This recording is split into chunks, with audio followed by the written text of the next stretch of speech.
Andy Costello. And I'm Shanna O'Brien, and this is Zuby O'Brien. We're the HomeGirls of Southwest Washington, also your professional real estate consultants with Realty One Group. And today we're going to talk about selling your home when you have pets. Zuby's here to demonstrate that pets can be somewhat distracting Yes. when you're trying to focus on something else.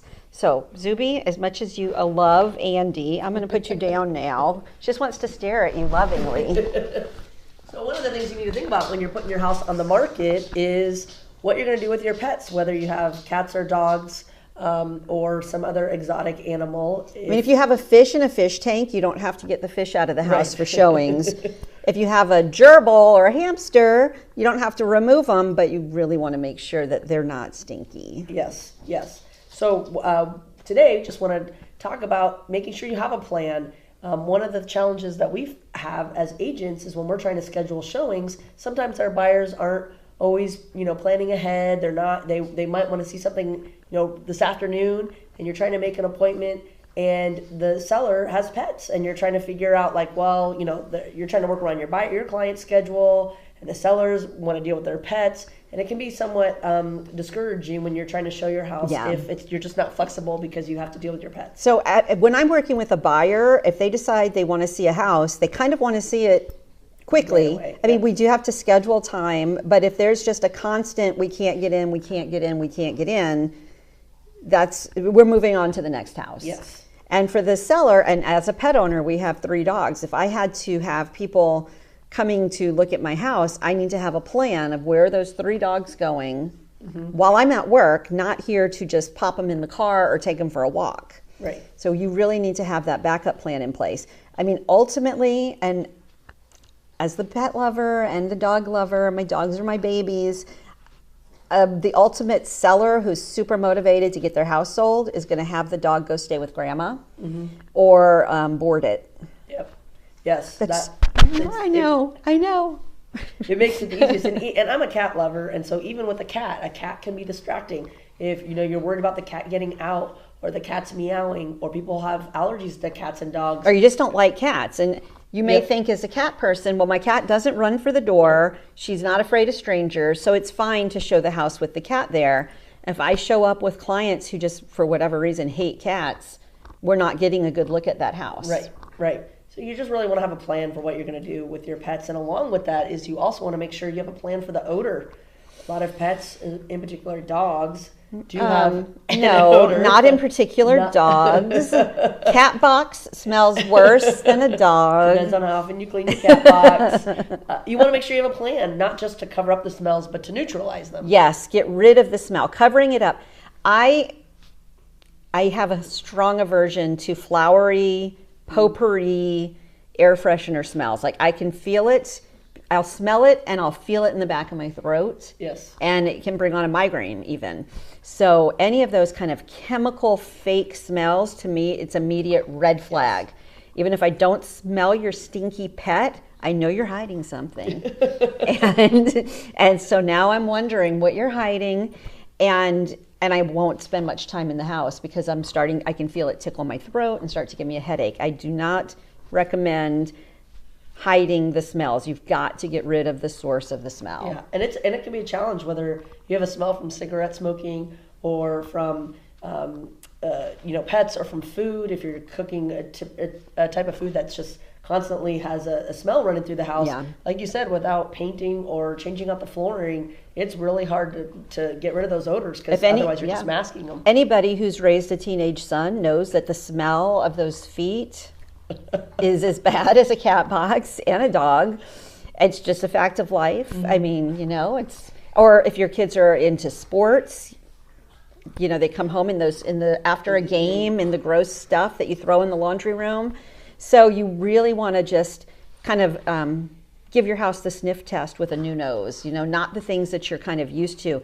Lots of different kinds of cooking, that you may think it actually smells delicious. We just had this debate in our house. My husband cooked bacon. I don't like cooking bacon because the whole house smells like bacon. I love bacon, but he didn't have the fan on, and the whole house smelled like bacon. If I were trying to sell this house, I'd have been pissed. Yeah, so I think either with the odor or with the pets, what you really need to do is think about your own motivation for selling.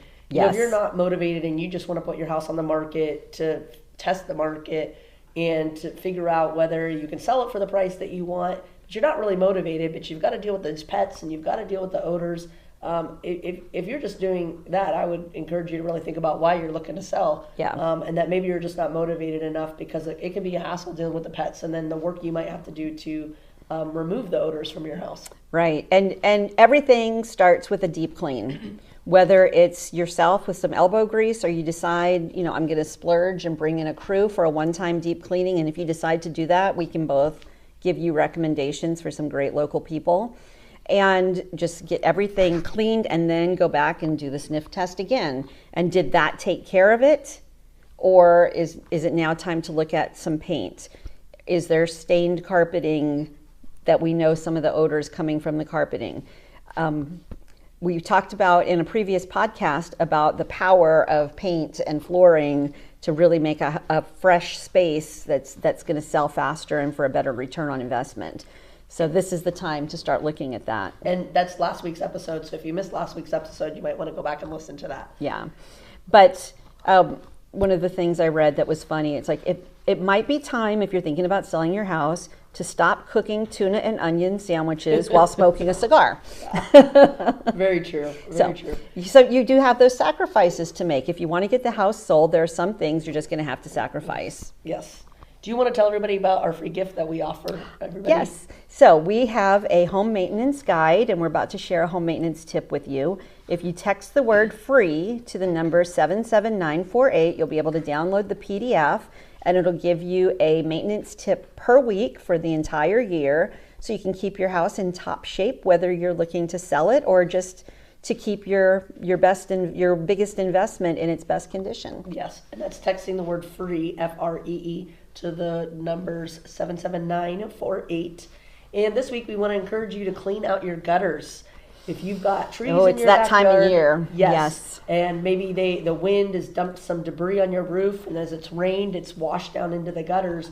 As the weather gets nicer, getting out there, getting some vitamin D, get some sunshine, and clean out those gutters, because if you don't, you can cause more damage to your roof and your foundation if the water is not going through your downspouts and flowing out properly. Yeah, it's going somewhere. It's going somewhere, and you want to make sure that you're protecting that really expensive investment of your roof. And along with that, when it does rain after you've cleaned out your gutters, you want to make sure you go outside in the rain and take a look at where that water is flowing all the way around your house. And make sure that the water that's coming out of the downspouts is flowing away from your home, or if you need to repair your gutters, that you're either getting it repaired or doing it yourself to make sure that your water is flowing, again, away from your house. You don't want any water pooling around the base of your house. And even if you're not thinking about selling your home, if you discover you have one of these issues and you need a recommendation, being in the industry, we both know a lot of really great handyman and professionals in the different trades. So you can always reach out to either myself or Andy to get a vetted referral of somebody that we've worked with and trust that will help you take care of whatever problems you're having with your home. And you can find us by commenting on our podcast or going to our website, which is HomeGirlsPodcast.com. And our contact info is there for both of us. Yes, and while you're out poking around and looking for us, we'd always appreciate a like, review, or comment on our podcast platforms that we're on, which is Stitcher, iTunes, the Google Play Store, anywhere you might be listening, we're there, and we would just appreciate any feedback or just a like. And if you're listening and you want video, we will both share the video on our YouTube channels and on our Facebook pages and on LinkedIn. So that's always an option too. Yes. Thank you so much for watching this week. We appreciate your time. All right. We'll see you next time. See ya.